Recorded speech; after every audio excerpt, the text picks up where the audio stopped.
Hello students, आज हम कर रहे हैं इंग्लिश एनसीईआरटी क्लास 7 का फर्स्ट चैप्टर 3 क्वेश्चंस। इसमें देखिए एक समरी दी है। बिफोर यू रीड हम ये जान लें।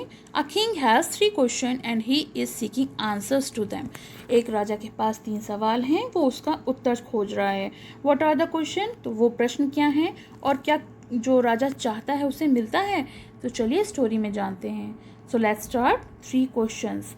The thought came to a certain king that he would never fail if he knew 3 things. एक बार राजा के मन में विचार आया कि वो कभी नहीं हारेगा अगर उसको 3 चीज़ें पता होंगी। These 3 things were what is the right time to begin something. उनमें से पहली चीज़ थी कि अगर उसे किसी भी कार्य को शुरू करने के लिए सही समय का पता होगा। दूसरा, which people should he listen to. किन लोगों की बात को वो सुने और किन को वो टाल दे। What is the most important thing for him to do. और फिर कौन सा कार्य है जो सबसे आवश्यक है, मतलब कौन सा ऐसा कार्य है जो सबसे आवश्यक है उसी को करे। The things therefore sent messengers throughout his kingdom.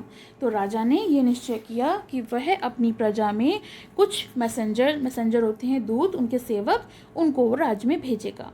Promising a large some of money, और ये वादा किया कि वो जो भी कोई होगा जो इन तीनों प्रश्न के सही उत्तर देगा उन्हें वो बड़ा इनाम देगा, बहुत सारा धन देगा। Many wise came to the king. बहुत सारे बुद्धिमान व्यक्ति, विद्वान व्यक्ति राजा के पास आए।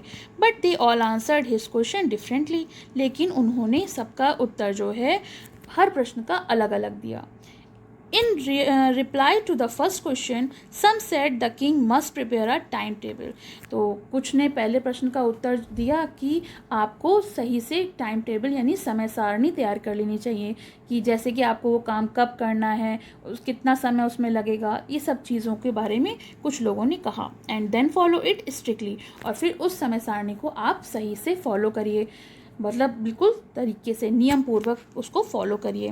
Only in this way they sad could he do everything at its proper time. तो उन्होंने इस बारे में कहा कि वह कहने लगे, क्या ऐसा है कि कोई भी समय प्रॉपर टाइम पे हो सकता है काम, सारी चीज़ें प्रॉपर टाइम पे की जा सकती हैं. Other said that it was impossible to decide in advance the right time for doing something. और इस बात पर और लोगों ने कहा कि ये तो बिल्कुल असंभव है कि किसी भी काम को करने के लिए निश्चित समय पहले से ही बता दिया जाए. The king should notice all that was going on. जो राजा थे वो हर चीज़ को नोटिस कर रहे थे जो भी कुछ चल रहा था. Avoid foolish pleasure and always do whatever seem necessary at that time.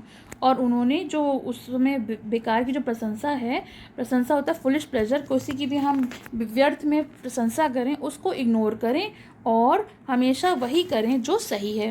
Yet other said that the king needed a council of wise man who would help him act the proper time. फिर कुछ ने ये कहा कि राजा को एक ऐसे council की ज़रूरत है, सलाहकार की, जो वो बहुत बुद्धिमान हो और जब भी उन्हें मदद की ज़रूरत पड़े तो सही समय पे वो उनको सलाह दे सके. This was because one man would find it impossible to decide correctly. लेकिन ये मुश्किल था कि कोई एक इंसान हर समस्या का समाधान निकाल सके, क्योंकि कोई भी एक ऐसा व्यक्ति नहीं होता है जिसे हर बात का ज्ञान हो. विदाउट हेल्प फ्रॉम अदर्स, किसी की दूसरे की मदद लिए बगैर. The right time for every action, और प्रत्येक क्रिया करने के लिए सही समय उसे नहीं पता होता.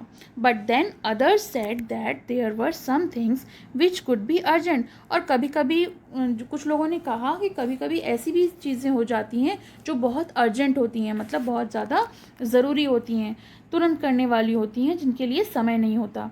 These things could not wait for the decision of the council. और ये चीज़ें जो हैं वो किसी भी काउंसिल का इंतज़ार नहीं कर सकती निर्णय लेने के लिए. In order to decide the right time for doing something it is necessary to look into the future. आपको अगर कोई भी चीज़ सही समय पे करनी है तो आपको अपने भविष्य में देखना होगा. And only magician could do that. और ये काम तो केवल एक जादूगर ही कर सकता है. The king therefore would have to go to the magician. तो फिर राजा ने ये निश्चय किया कि वो एक जादूगर के पास जाना होगा उनको. In their answers to the second question, some said that the people most necessary to the king were his counselors, others said the baddest. Counsellors होते हैं मेंबर्स ऑफ काउंसिल, जो सलाहकार होते हैं, किसी भी चीज़ के लिए सलाह देते हैं, एडवाइस देते हैं, उन्हें हम काउंसलर कहते हैं। तो दूसरे प्रश्न का उत्तर जब हुआ तब कुछ लोगों ने कहा कि ये ज़रूरी है कि राजा अपने पास कुछ सलाहकारों को रखें। A few others choose the doctor, कुछ ने ये चुना कि वो डॉक्टर्स को अपने पास रखें। And yet others said that his soldiers were most necessary, कुछ और लोगों ने भी ये बात कही कि जो उनके सैनिक हैं वो उनके लिए बहुत महत्वपूर्ण हैं। To the third question some said science, other choose fighting and yet others religious worship. और तीसरे प्रश्न के लिए उन्होंने सलाह दी कि साइंस बहुत ज़रूरी है, कुछ ने कहा कि लड़ाई करना बहुत ज़रूरी है, यानी जब हम लड़ाई को चुनेंगे तो हम सही आवश्यक कार्य जो है हमारा फाइटिंग है।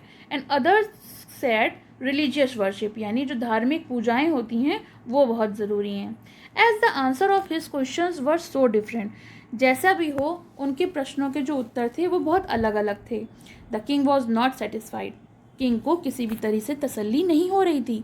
एंड गेव नो रिवॉर्ड, और उन्होंने कोई भी इनाम नहीं दिया। Instead he decided to seek the advice of a certain hermit who was widely known for his wisdom, और उन्होंने निश्चय किया कि वो एक ऐसे सलाहकार को ढूंढेंगे, मतलब सीख करेंगे जिसके अंदर कुछ ऐसी बुद्धिमत्ता हो जो उनके हर प्रश्न का उत्तर दे सके। Who was widely known for his wisdom, वो अपनी बुद्धिमत्ता के लिए ही जाना जाता हो। The hermit lived in a wood, hermit होता है a person who lives alone and leads a simple life. Hermit का मतलब होता है एक साधारण इंसान जो कि सामान्य जीवन को जी रहा हो। The hermit lived in the wood, hermit कहाँ रहता था? वुड मतलब फॉरेस्ट, जंगल में रहता था। विच ही नेवर लेफ्ट, जो कभी वहाँ से छोड़ता नहीं था, वो हमेशा वहीं रहता था। He saw no one but simple people, उसने और आज तक किसी को नहीं देखा था, बस साधारण से लोगों को देखा था। And so the king put the ordinary clothes, इसलिए राजा ने साधारण वस्त्र पहन लिए। Before he reach the hermit's hut the king left his horse with his bodyguard, जो हर्मिट है उसके घर पहुंचने से पहले राजा ने अपने घोड़े को अपने बॉडीगार्ड्स के पास छोड़ दिया और वहां से अकेले ही चले गए। As the king came near the hermit's hut he saw the hermit digging the ground in front of his hut, तो उन्होंने देखा राजा ने कि जैसे ही वो हर्मिट के घर के पास आए और तो हर्मिट जो है वो अपने घर के पास एक गड्ढा खोद रहा था घर के सामने। ही greeted the king and continued digging, उसने राजा को मतलब महाराज को जय करी, मतलब उन्होंने ग्रीट किया और उसके बाद उन्होंने वापस खोदना शुरू कर दिया। The hermit was old and weak, जो हर्मिट था वो बहुत कमज़ोर था और बूढ़ा था। And as he worked he breathe heavily, और जैसे जैसे वो काम कर रहा था वैसे वैसे उसकी सांस जो है वो फूल। King went up to the hermit, king जो है वो हर्मिट के पास गया। And said I have come to you, उसने कहा मैं आपके पास आया हूँ बुद्धिमान hermit, to ask you answers 3 questions, उन्होंने कहा मैं 3 प्रश्नों के उत्तर पूछने के लिए आपके पास आया हूँ।